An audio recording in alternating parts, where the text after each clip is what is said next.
Halo anak-anak hebat, bertemu kembali dengan Bapak di media belajar online. Anak-anak hebat, bagaimana kabar kalian hari ini?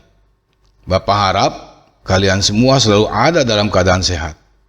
Karena dengan tubuh yang sehat, kalian bisa terus bersemangat untuk belajar, bisa terus bersemangat untuk menuntut ilmu. Demikian juga dengan keluarga kalian, ayah bunda kalian, adik, kakak. Bapak harap mereka semua selalu ada dalam keadaan sehat, sehingga mereka semua bisa terus menemani kalian dalam proses belajar. Anak-anak hebat, kalian tidak ada yang lupa dengan 3M kan? Mencuci tangan sebelum dan setelah melakukan aktivitas, selalu memakai masker, dan selalu menjaga jarak. Baiklah anak-anak hebat, sebelum kita masuk ke dalam pembelajaran kali ini, kita akan berdoa terlebih dahulu agar pembelajaran kali ini bisa berjalan dengan lancar dan kalian bisa menerimanya dengan baik. Berdoa menurut agama dan keyakinannya masing-masing. Mulai. Selesai? Baiklah anak-anak hebat,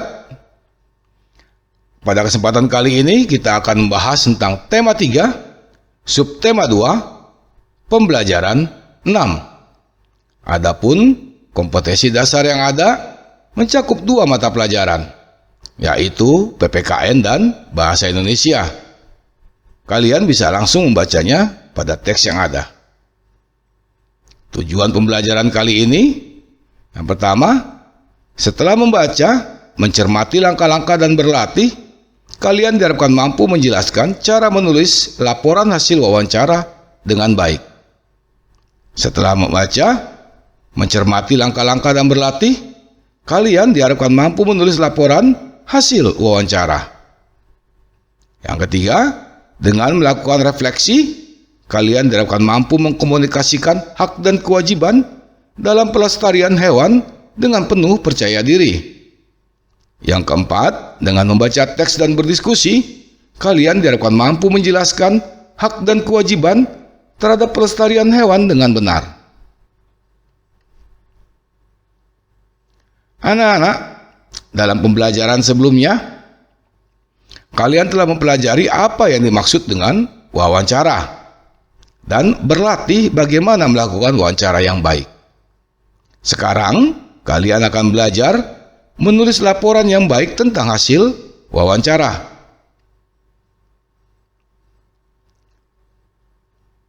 Sebelumnya, kalian telah belajar bagaimana membuat pertanyaan yang baik untuk wawancara. Silakan kalian buka kembali buku tema 3, subtema 1, pembelajaran 6. Kalian juga telah memilah pertanyaan, berlatih melakukan wawancara dengan teman, dan mengetahui sikap dan keterampilan dalam melakukan wawancara.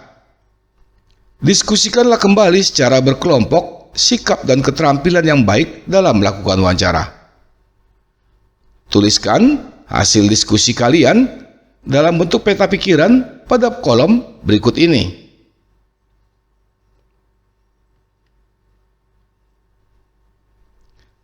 Anak-anak hebat, beberapa ciri pertanyaan yang baik adalah: yang pertama, pertanyaannya haruslah sesuai dengan topik yang dibahas. Jawabannya bukan iya dan tidak. Antara pertanyaan terdapat hubungan yang erat, atau antar pertanyaan bersifat berkesinambungan. Yang keempat, menggali lebih banyak informasi. Yang kelima, menggunakan bahasa yang benar. Yang keenam, pertanyaan fokus atau tepat sasaran. Yang ketujuh, diawali dengan apa, siapa, di mana, kapan, mengapa, dan bagaimana. Inilah beberapa ciri pertanyaan yang baik dalam sebuah wawancara.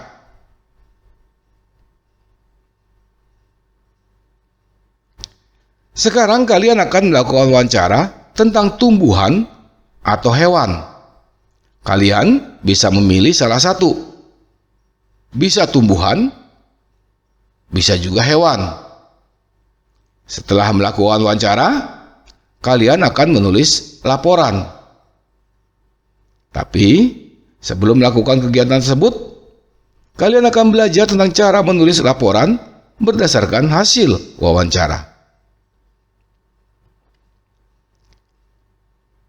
Berikut adalah bentuk laporan yang harus kalian tulis setelah kalian melakukan wawancara. Yang pertama adalah format menulis laporan hasil wawancara. Ada latar belakangnya, yaitu menuliskan alasan mengapa kalian melakukan wawancara. Sebagai contoh, siswa kelas 4 mendapat tugas untuk melakukan wawancara tentang tumbuhan dan hewan kepada masyarakat di sekitar tempat tinggal. Setelah latar belakang, kalian akan diminta untuk menuliskan maksud dan tujuan. Maksud dan tujuan dilakukannya wawancara. Kalian bisa melihat contoh apa yang dimaksud dengan maksud dan tujuan.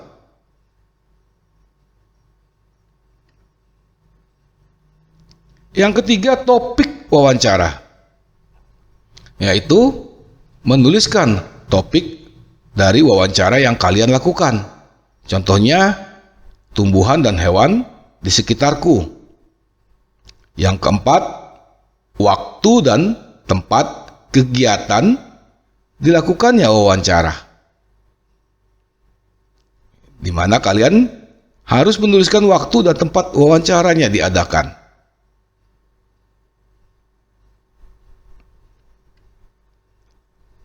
Yang kelima, laporan hasil wawancara, di mana di dalamnya kalian diminta untuk menuliskan siapa narasumbernya, siapa yang melakukan wawancara, dan apa hasil wawancaranya. Yang keenam adalah kesimpulan. Kalian diminta untuk membuat kesimpulan dari hasil wawancara yang kalian lakukan.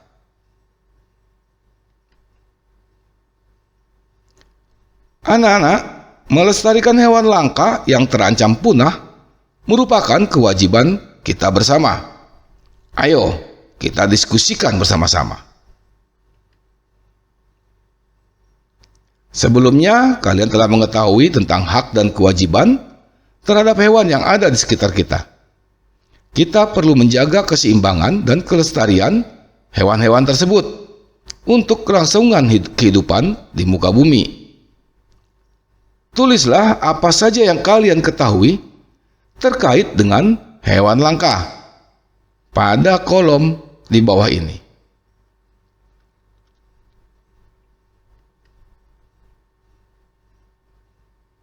Sekarang, mari kita bersama-sama membaca teks yang ada.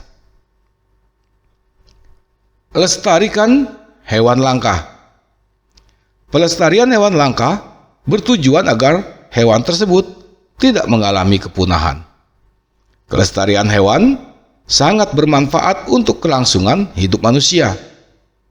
Sebagai warga negara, kita mempunyai kewajiban dan tanggung jawab untuk melindungi dan melestarikan hewan-hewan langka tersebut.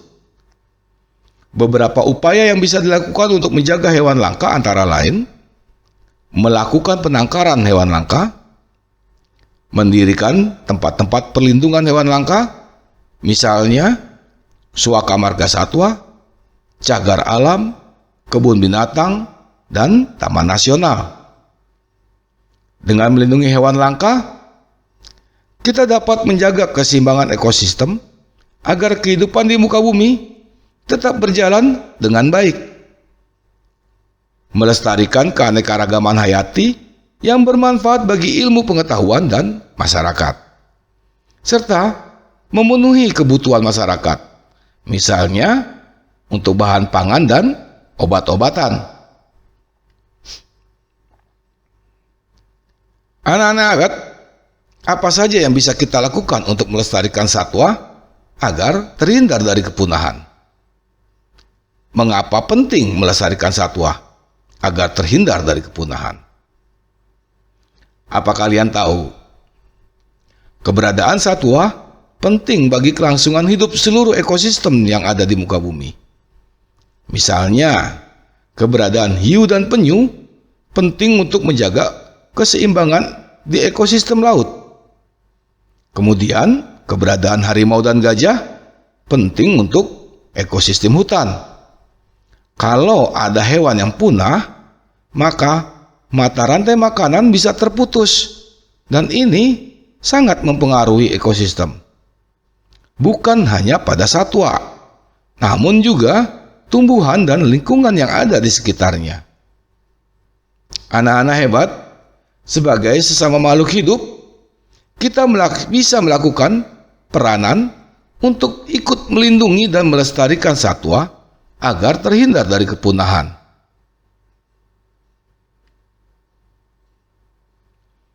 Langkah apa saja yang bisa kita lakukan untuk melestarikan satwa agar terhindar dari kepunahan? Yang pertama, memperbanyak pengetahuan tentang satwa. Dengan punya banyak pengetahuan tentang satwa, kita bisa memahami alam liar dengan lebih baik. Dan yang pasti kita akan bisa lebih menghargainya. Kita pun jadi memiliki kesadaran untuk menjaga habitat tempat tinggal satwa dan melindungi satwa yang terancam. Kita juga jadi tahu satwa apa saja yang saat ini sedang terancam populasinya dan membantu mencegah kepunahannya. Yang kedua, tidak mendukung kegiatan yang merusak lingkungan. Penebangan liar bisa merusak habitat hewan, sehingga hewan kesulitan mencari makan dan berkembang biak, sehingga mengancam tingkat populasinya. Kita perlu mendukung kegiatan yang menjaga habitat satwa, seperti reboisasi hutan dan mencegah kebakaran hutan, juga program perlindungan satwa langka. Yang ketiga, menjaga lingkungan sekitar. Jagalah agar lingkungan sekitar kita bersih, seperti tidak membuang sampah sembarangan dan menjaga aliran air bersih. Air juga harus digunakan dengan bijak agar tidak merusak lingkungan atau sumber kehidupan satwa. Yang keempat, mengunjungi taman nasional. Kita bisa belajar lebih banyak tentang satwa dengan melihat langsung satwa di alam liar, seperti taman nasional, suaka marga satwa, ataupun tempat konservasi hewan lainnya yang boleh dikunjungi oleh kita. Yang kelima, menanam tumbuhan lokal. Tumbuhan apa saja yang asli di daerah tempat tinggalmu? Kita bisa menanam tumbuhan lokal agar menambah populasinya. Tumbuhan itu bisa menjadi habitat baru bagi satwa liar di lingkungan tempat tinggal kalian. Menanam tumbuhan lokal juga bisa mengundang serangga lokal seperti lebah, kupu-kupu yang sangat membantu penyerbukan. Sekarang, cobalah kalian jawab pertanyaan di bawah ini. Yang pertama, mengapa kita perlu melestarikan hewan langka? Yang kedua, apa yang terjadi jika terdapat hewan yang punah? Yang ketiga, apa yang bisa kita lakukan sebagai warga negara untuk melestarikan hewan langka? Yang keempat, tuliskan himbauanmu kepada masyarakat agar melestarikan hewan langka. Yang kelima, apa kaitan antara kewajiban sebagai warga negara dengan pelestarian hewan langka? Yang keenam, apa yang terjadi jika kewajiban tersebut tidak dilaksanakan?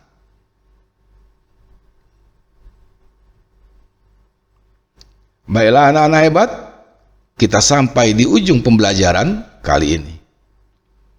Bapak berharap kalian bisa menerima dan memahaminya dengan baik.